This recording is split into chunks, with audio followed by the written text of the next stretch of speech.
Hello you beautiful manifesting souls, and welcome to another Space and Time. My name is Gabriel Lugo, and here I talk from self to self.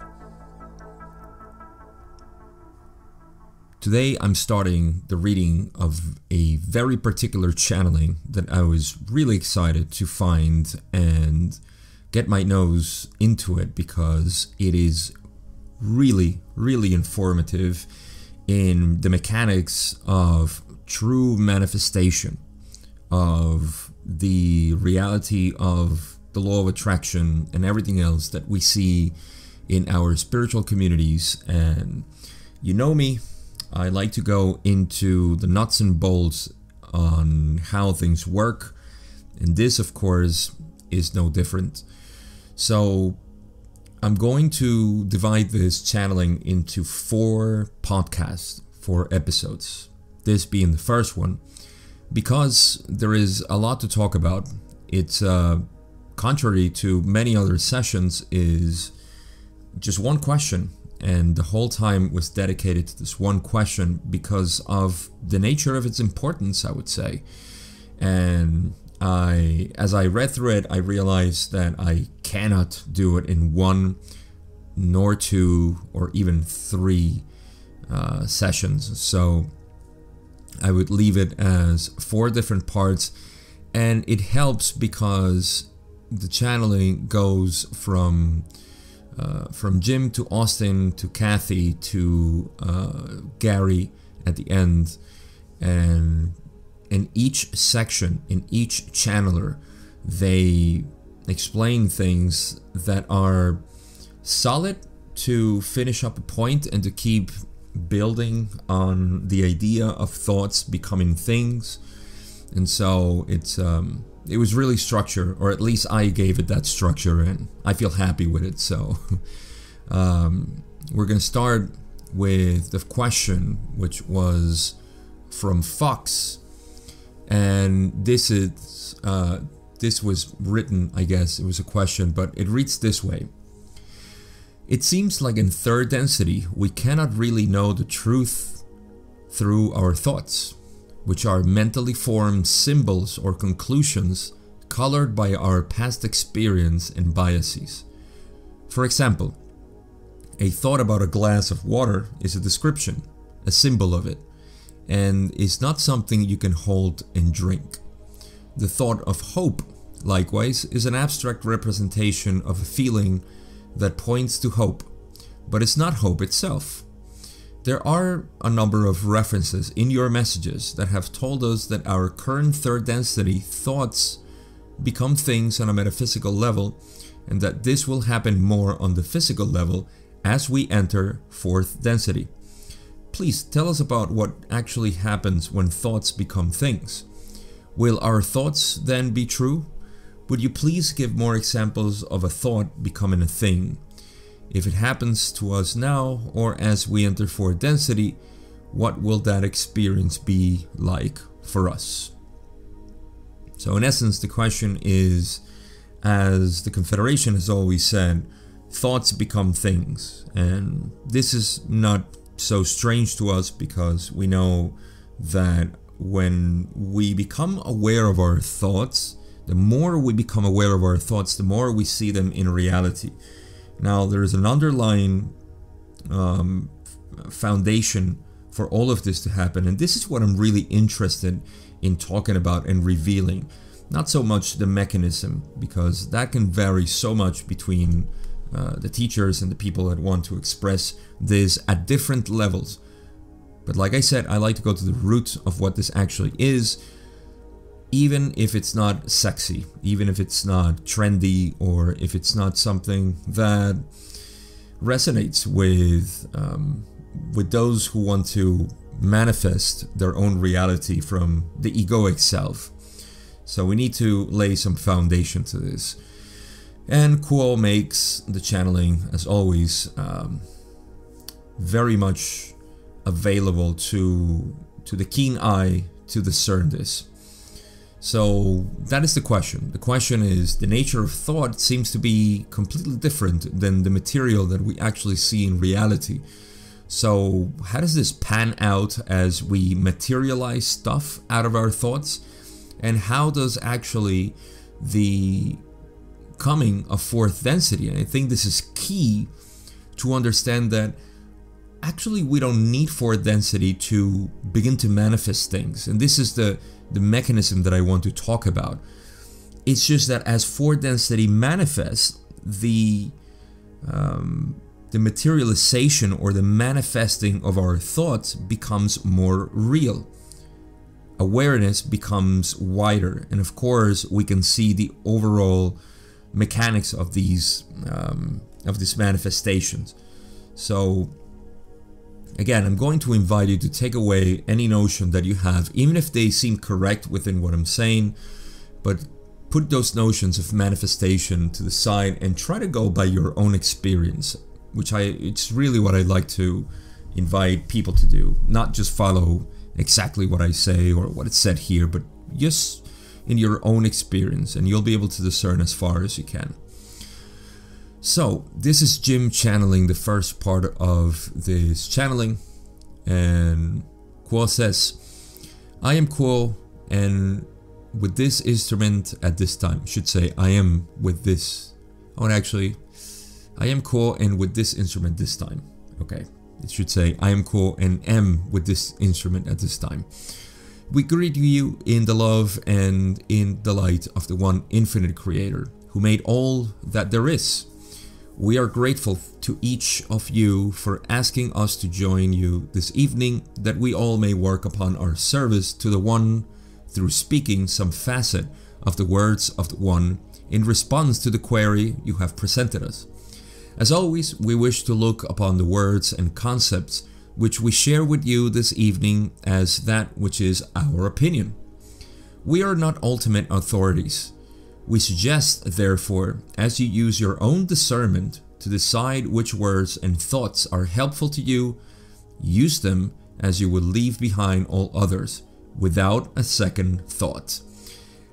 I want to remark that when you read Quo, sometimes there's a very subtle hint to things, and also some cheeky humor they have.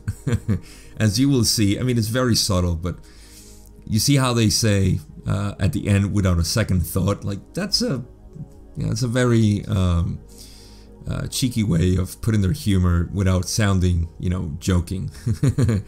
And the other part that is subtle to see is when they say, this has a great relevance to it, when they greet and say that they come in love and light of the one infinite creator who made all that there is. I don't think they usually say that, and they said it here because it's important for the answer, the ultimate answer of the question, the creator who made all that there is. That's important, so just keep that in mind.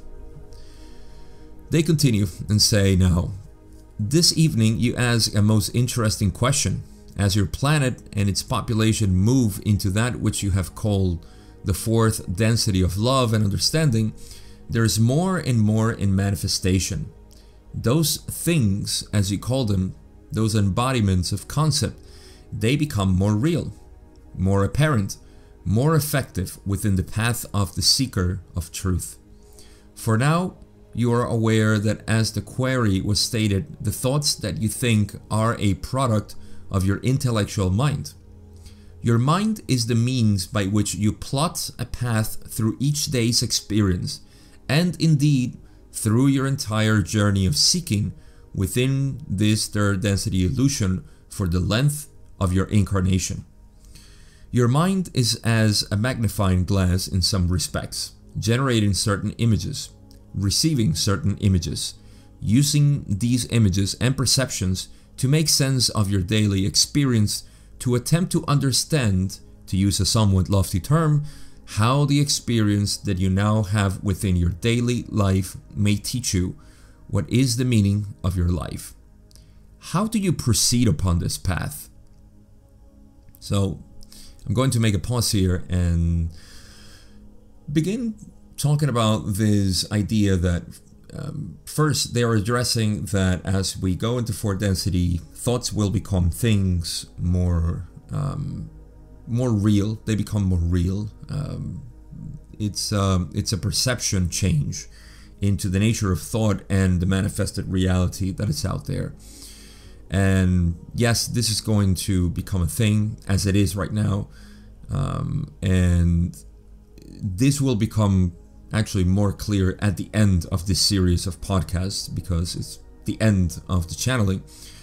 But right now, what I want you to do, or invite you to do, is to check that the way in which we perceive our thoughts, which is really what they're also addressing as the question, says that thoughts are simply abstract things that do not represent the physical, right? And so this implies that there is a difference between the thoughts, and it's very much true within the illusion of third density, that there is a difference between the thoughts and the actual thing. And this is due to our brain, if you think about it. You see, where is orgasm perceived? Is it in the genitals? Is it in the core of our body? Or is it all in our mind? Is it a thought?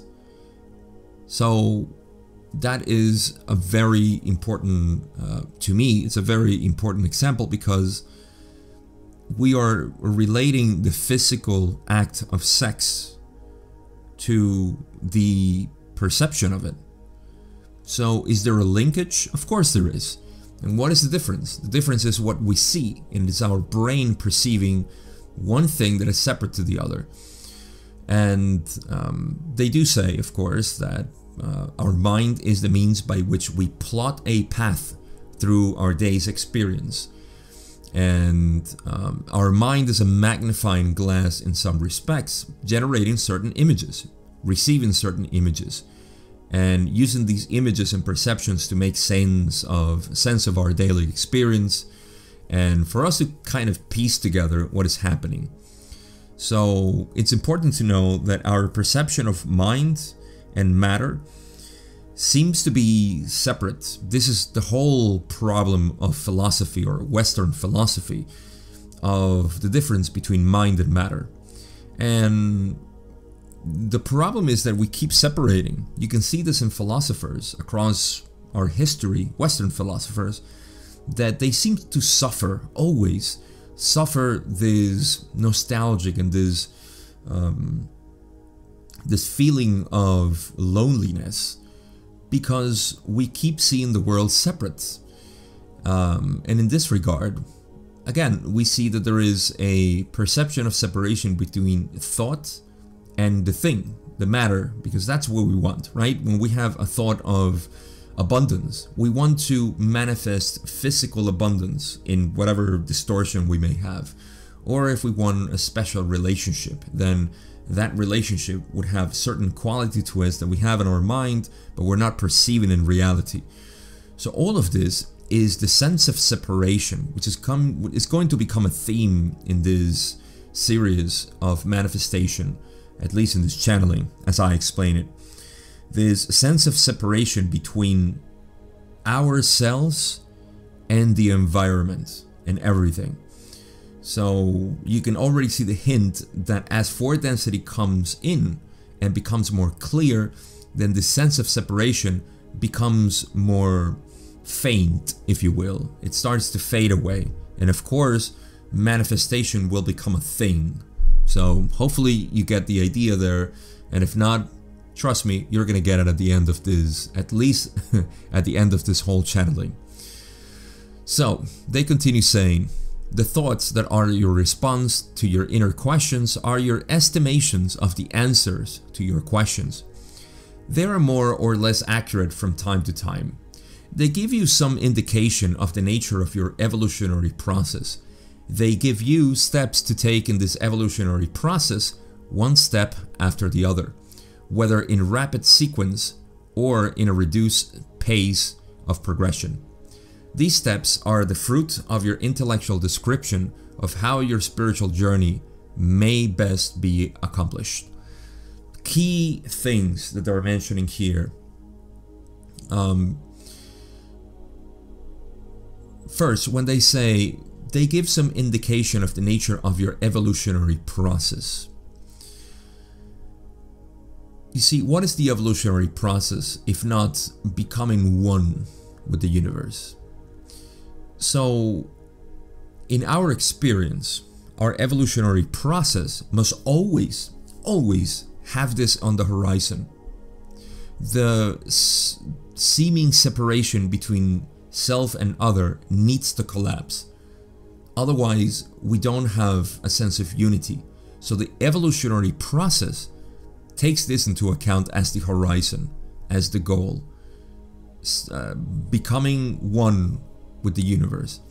So, thoughts are our response to our inner questions and our estimations of the answers to your questions or to our questions. Well, who asks questions if not the separate self, the mind? So these questions are important because they are plotting our path to the resolution of this apparent duality of question and answer. You see? So these steps that we take into the evolutionary process, as they say, they come in the form of thoughts. So thoughts are actually symbols for us to continue to plot this path. And the more we understand the nature of questions, then the more we can get close to the sense of unity. Of course, you know, we're talking in third density terms, and yes, thoughts seem to be separate in our mind, and they are projected somehow out there in a way we can understand. And the purpose of the adept is to breach bridge the gap, I'm trying to say, between these two ideas. So, they continue saying, however, as you are more and more aware of the changing nature of the environment in which you now move and live and have your being, you are aware that there is a fundamental difference in how your thoughts may aid you in this evolutionary journey that you share with your brothers and sisters upon your beloved Gaia. As she and you move together into that higher vibration that is the fourth density of love and true understanding, it is apparent to many that the thoughts of the intellectual process are beginning to take upon themselves a kind of expanded reality, so that as you ponder your journey, the nature of yourself, and the purpose of all that you experience, you attract to you experiences of an enhanced nature that become what you may call crystallized as gems of great price, of facets of information and qualities of being that heretofore were not such perceptions of experience or experiences. So again, this paragraph goes into explaining a little bit more the way in which our thoughts start to crystallize for us to understand more ourselves. They are gifts, if you will, of the evolutionary process for us to continue to piece together ourselves into oneness. And in this sense, you see, when they say that, first they refer again to the evolutionary journey that we share with brothers and sisters, basically our whole planet. We're sharing this with our whole planet. Otherwise we couldn't have thoughts. If we didn't have the contrast of self and other, then we wouldn't have a path for evolution. This is the mirroring effect that, of course, is the basis of all our questions and our thoughts. It is how the Creator sees itself. But you see, there's a part when they say, as you ponder your journey, this spiritual journey, the nature of yourself, this is a very key point, the nature of yourself and the purpose of all that you experience, then you attract these experiences that are of an enhanced nature. when you are flowing, in the state of no mind, you get the sense that everything is perfect because there are no questions, and this is the ultimate answer, you see. But our questions are always taking us out of the state of flow. So our questions are just things that bother us because they still make us feel separate from reality. Our worries are part of these exacerbated thoughts, anxiety, depression. All of this is pointing down to the direction of separation, of feeling alone, of feeling completely isolated, neglected by the world. So even these sensations are indications of the path of unity, the path of feeling one with everything.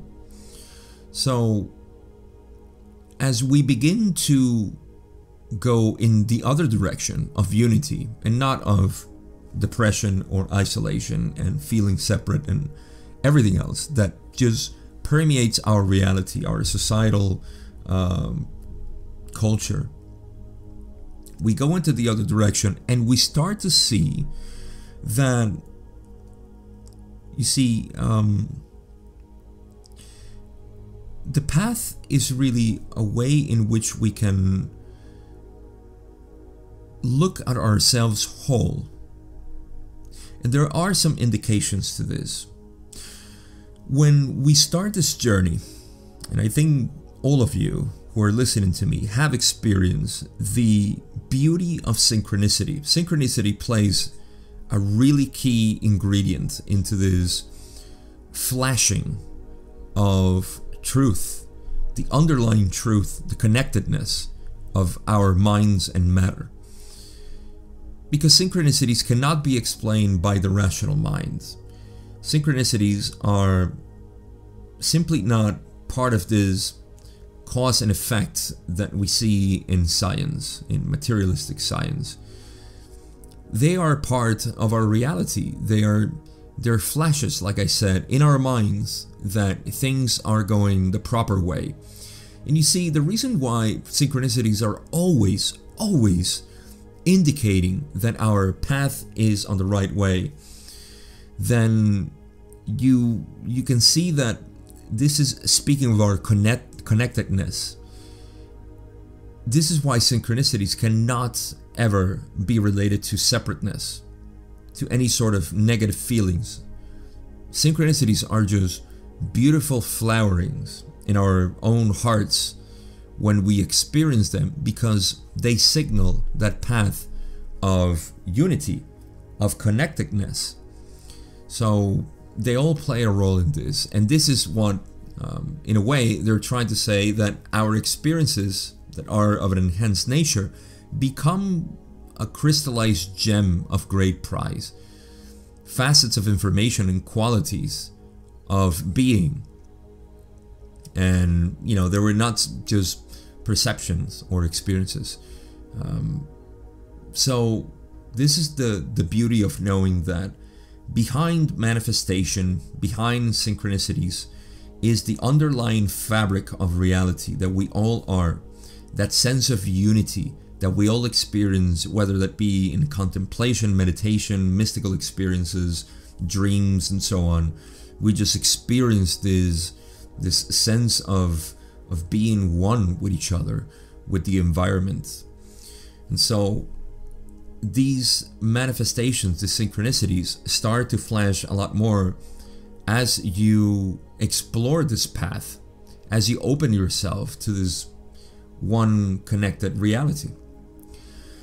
Now, they continue saying, now you're engaging in a level of experience or reality that is more vivid, that is more to the point of the purpose of your evolutionary or spiritual journey, of your incarnational lessons.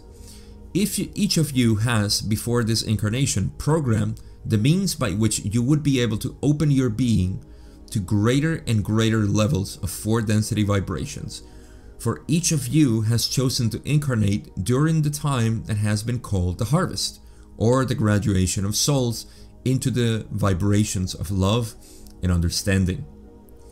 It is that time now within your incarnation and within the planet's clock phase, shall we say, that the hour has come, and has been for some time now, to be able to manifest the product of your thinking, your thoughts, and images that are of a spiritual nature and are able to enhance your evolutionary process.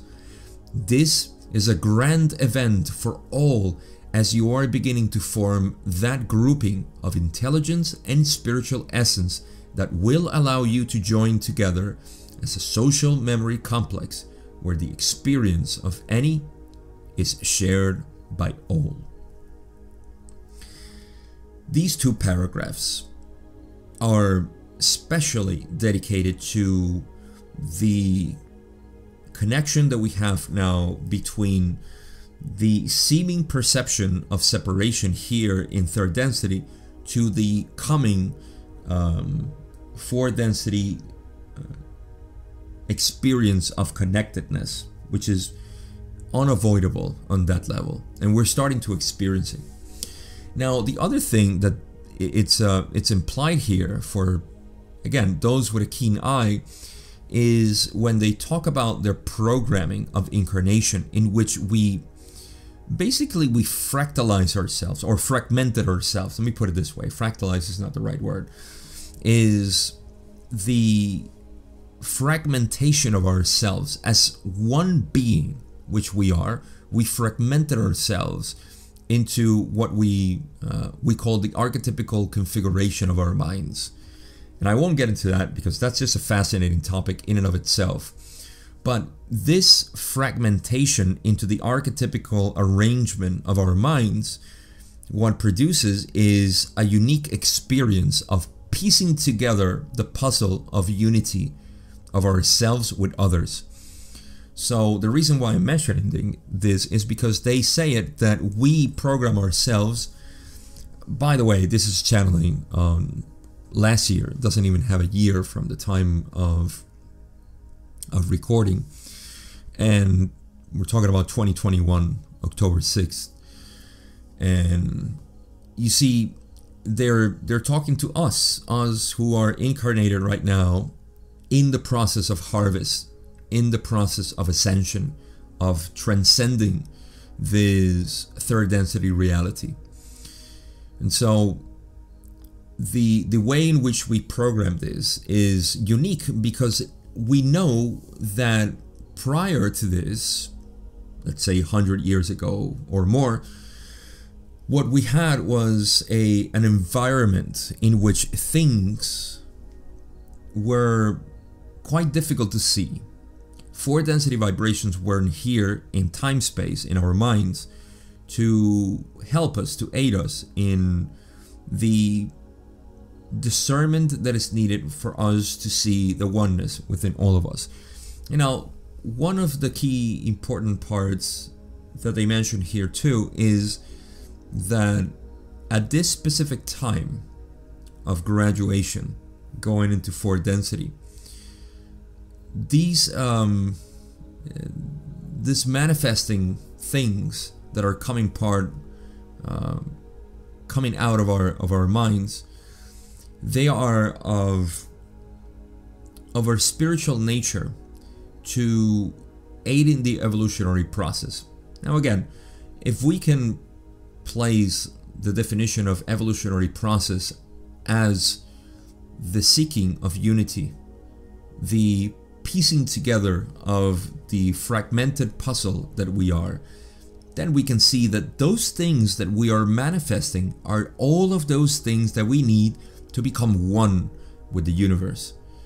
So what I'm trying to say is that your life right now, which is the only manifested thing that you will ever see, your life as it is a fragmented puzzle for you to piece together and see the oneness within it.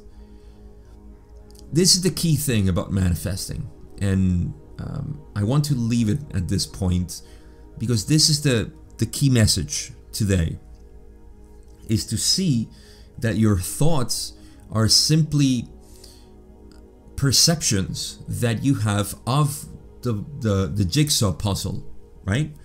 This is the jigsaw puzzle of your life, and you're manifesting each piece to see how you can piece it together, how you can paint or assemble this puzzle so you can see the unity within the seemingly separated pieces. The thoughts are simply indications that gives you the direction into unity or separation. And as you ponder upon these thoughts, this is why meditation is so important, because it brings you there. It brings you to that point of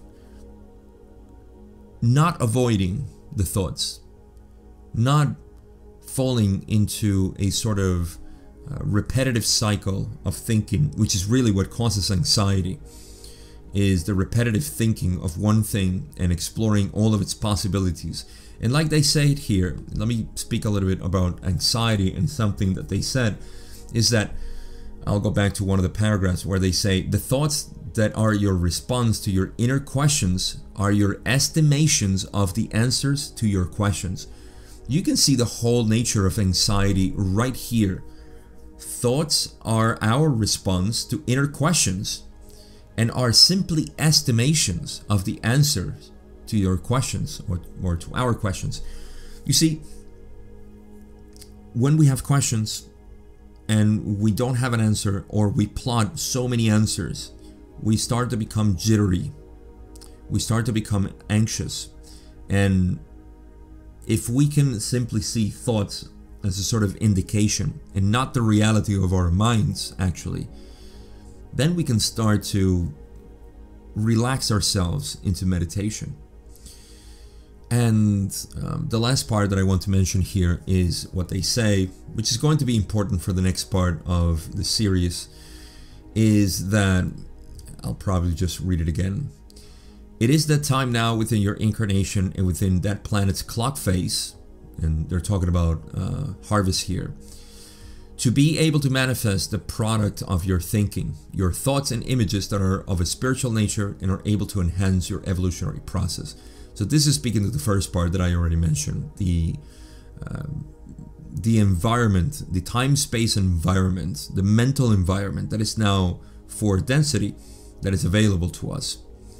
But they also say, this is a grand event for all, as you are beginning to form that grouping of intelligence and spiritual essence that will allow you to join together as a social memory complex, where the experience of any is shared by all.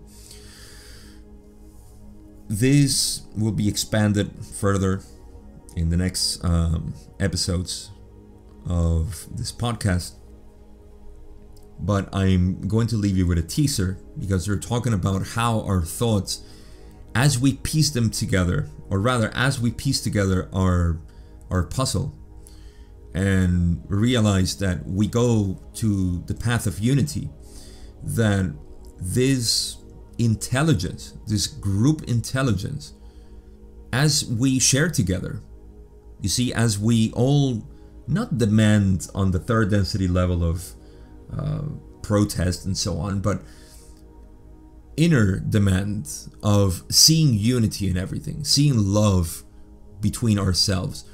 As we start to live this, then this goes into the collective consciousness that starts to manifest this as we all become more loving, tolerant, appreciative, grateful, and so on.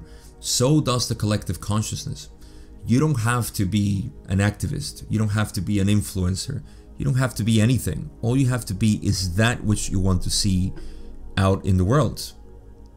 You begin with yourself. And this is the forming, like they say, of the social memory complex, which is the experience of each and every one of us, shared by all. And I think we're beginning to feel that. And I think we're beginning to sense this as we create these communities and get together and become more in tune with each other, not because we have something in common that we want to achieve, but because we have achieved already this one thing we have in common, which is love. It's always been love, nothing else. Now, the last part that I will read is when they say, and I will leave you to this teaser, is when they say, at this time we will transfer this contact to the one known as Austin and continue our thoughts upon how such thinking upon your part can become things. We are those of Quo. I love how they use the words thoughts and thinking there. And the teaser is that the next part is going to be an explanation of how things become, or thoughts become things, rather.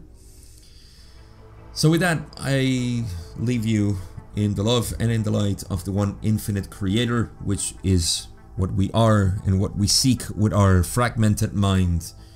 That is the overall picture of the jigsaw puzzle. I thank you for listening to this. In the description, you have the link to go and read the whole channeling. Until then, I have nothing else to say, but thank you again, and I'll catch you on the next one.